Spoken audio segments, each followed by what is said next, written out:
Panorama group, जो सोचता है वो करता है। आपके अपने सपनों का आशियाना। नहीं, जेडीयू के साथ या कांग्रेस के साथ रहेंगे वो तो उनकी इच्छा है। कोई व्यक्ति का इच्छा कौन रोक सकता है। इतनी बात जरूर कह सकते हैं कि नीतीश कुमार जी अच्छा काम कर रहे हैं राज्य के लिए, और ऐसे हालात में अगर कोई विधायक समर्थन देना चाहता है, हमेशा दरवाज़ा वैसे लोगों के लिए खुला रहता है जो राज्य की तरक्की चाहते हैं, राज्य में विकास चाहते हैं, राज्य में भाईचारा, प्रेम और मोहब्बत चाहते हैं। उनके लिए दरवाज़ा खुला हुआ है। वो तो विधायकें हैं, जनता के लिए भी खुला हुआ है। महिलाओं को हम वहाँ पर ड्राइवर और कंडक्टर बनाएंगे, जिसमें महिला 7वीं पास भी रहेगी तो वो कंडक्टर और ड्राइवर बन सकती हैं। और हमने जीविका का भी आह्वान किया है। अगर जीविका की दीदियाँ अगर इस प्रकार के काम में कंडक्टर ड्राइवर बनना चाहती हैं पिंक बस का, तो उनको भी अवसर देंगे और विशेष अवसर उनको देंगे। नमस्कार, आप हैं न्यूज़ 4 नेशन पर। मैं आपके साथ अभिजीत सिंह। कांग्रेस के 6 विधायक में से 4 विधायक हैं वो जदयू के संपर्क में। ऐसी खबरें लगातार चल रही है, जिसको लेकर सवाल किया गया बिहार सरकार के मंत्री और जदयू के कद्दावर नेता है श्रवण कुमार से। तो उन्होंने स्पष्ट कर दिया है कि देखिए, दरवाजा है वो खुला हुआ है और जो भी विकास के साथ आएंगे उनके लिए दरवाजा खुला हुआ है। यानी कि उन्होंने स्पष्ट कर दिया है कि जो लगातार खबरें चल रहे हैं कि 4 जो कांग्रेस के विधायक हैं वो जदयू के संपर्क में है, तो यानी ये कहीं ना कहीं इशारा है वो श्रवण कुमार ने दे दिया। और वहीं बात करें तो जीविका दीदियों को लेकर उन्होंने बड़ा घोषणा कर दिया और 200 महिलाओं को ट्रेनिंग दिया जाएगा। क्या कुछ कर रहे हैं बिहार सरकार के मंत्री श्रवण कुमार, पहले सुन उनकी बातों को। विधायक चुने गए और कल उन्होंने बैठक किया, रणनीति तैयार किया कि किस तरीके से सदन में सरकार को घेरा जाए। देखिए, विधानसभा में जो भी प्रश्न आते हैं या जो भी प्रश्न लाए जाते हैं, चाहे सत्ता पक्ष के द्वारा लाया जाए या विपक्ष के द्वारा लिया जाए, सबके लिए नियमावली बना हुआ है और नियम के हिसाब से कार्रवाई होती है। सरकार पूरी तरह से तैयार होकर आती है, मंत्री हमारे सभी तैयार होकर आते हैं कि जो भी प्रश्न उठाए जा रहे हैं उसका सही सही जवाब सदन में दिया जाए।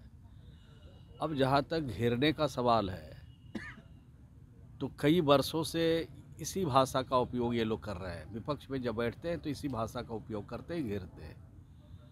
सरकार तो तैयार बैठी है किसी भी प्रश्नों का जवाब देने के लिए, मंत्री तैयार बैठे हैं किसी भी प्रश्नों का जवाब देने के लिए।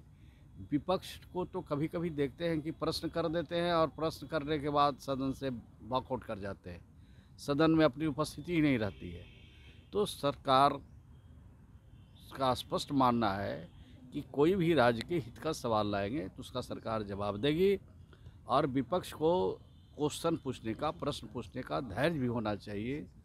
और जब सरकार उनके प्रश्नों का जवाब सही दे रहा है तो उसमें घेरने का कहाँ प्रश्न उठता है। तो उनके सवाल का जवाब देने के लिए आप लोग पूरी तरीक़ा से तैयार हैं, तैयारी के साथ आएंगे।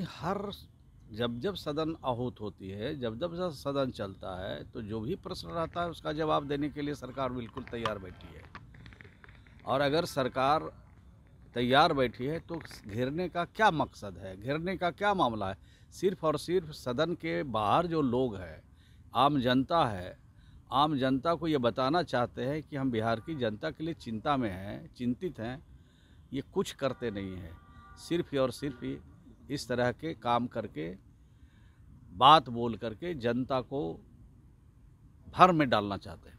स्पीकर पद को लेकर विवाद है, वो एनडीए में कहा जा रहा है कि जो स्पीकर पद है वो जदयू लेना चाहती है, लेकिन इस पर बात नहीं बन रही है। जिस तरह से गृह विभाग ने आप लोग छोड़ दिया है, इसके बाद कहा जा रहा है जदयू अध्यक्ष पद रखा। सब हम लोग के एनडीए के बड़े नेता मिल बैठकर कि सब सवाल का हल कर लेंगे, चिंता करने की जरूरत है। सर, एक सवाल है कि आप नीतीश जी की बेहद करीबी भी हैं, तो ऐसे में अध्यक्ष को लेकर के चर्चा हुई होगी ना कि जदयू के होंगे या बीजेपी के? सब ऊपर के लेवल पर बातचीत चल रही है, जैसे ही मामला हल होगा वैसे ही आपको खबर दी जाएगी। तेजस्वी जो बैठक की है उसमें कांग्रेस के 4 विधायक नहीं पहुंचे और कहा जा रहा है 4 विधायक जेडीयू के साथ आने वाले हैं। आप लोगों के संपर्क नहीं, जेडीयू के साथ या कांग्रेस के साथ रहेंगे वो तो उनकी इच्छा है। कोई व्यक्ति का इच्छा कौन रोक सकता है। इतनी बात जरूर कह सकते हैं कि नीतीश कुमार जी अच्छा काम कर रहे हैं राज्य के लिए, और ऐसे हालात में अगर कोई विधायक समर्थन देना चाहता है, कोई विधायक इस काम को अच्छा समझता है, कोई विधायक चाहता है और राज्य की तरक्की में अपना योगदान चाहता है और नीतीश कुमार जी को समझता है कि हमारे परिवार के लोग हैं, तो इसमें क्या बुराई है। दरवाज़ा खुला है सर। हमेशा दरवाज़ा वैसे लोगों के लिए खुला रहता है जो राज्य की तरक्की चाहते हैं, राज्य में विकास चाहते हैं, राज्य में भाईचारा, प्रेम और मोहब्बत चाहते हैं, उनके लिए दरवाज़ा खुला हुआ है। वो तो विधायकें हैं, जनता के लिए भी खुला हुआ है। पिंक बस भी चलाए जाएंगे, उनको ट्रेनिंग दिया जा रहा है, क्या कुछ व्यवस्था सरकार के द्वारा कराया जा रहा है? देखिए, पिंक बस तो लंबे समय से चलाया जा रहा है, लगभग 6 महीना से ज़्यादा हो गया है, लेकिन पिंक बसों पर जो ड्राइवर हैं और जो कंडक्टर हों महिला नहीं हैं।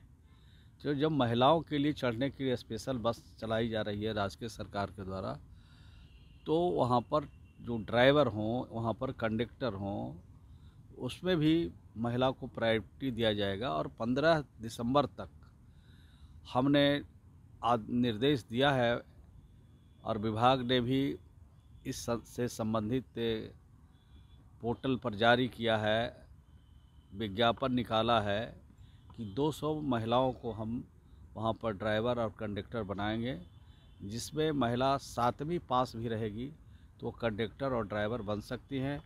और हमने जीविका का भी आह्वान किया है, अगर जीविका की दीदियाँ अगर इस प्रकार के काम में कंडक्टर ड्राइवर बनना चाहती हैं पिंक बस का, तो उनको भी अवसर देंगे और विशेष अवसर उनको देंगे। कितने जगह ट्रेनिंग सेंटर खोले जाएंगे इसके लिए? अभी तो ट्रेनिंग का काम अभी 2 जगह चल रहा है, एक पटना में चलता है और एक औरंगाबाद में चल रहा है।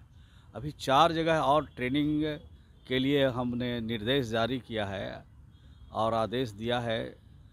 संबंधित ज़िलों में ज़मीन के लिए निर्देश गया है और जैसे ही ज़मीन उपलब्ध होगी तो यहाँ पर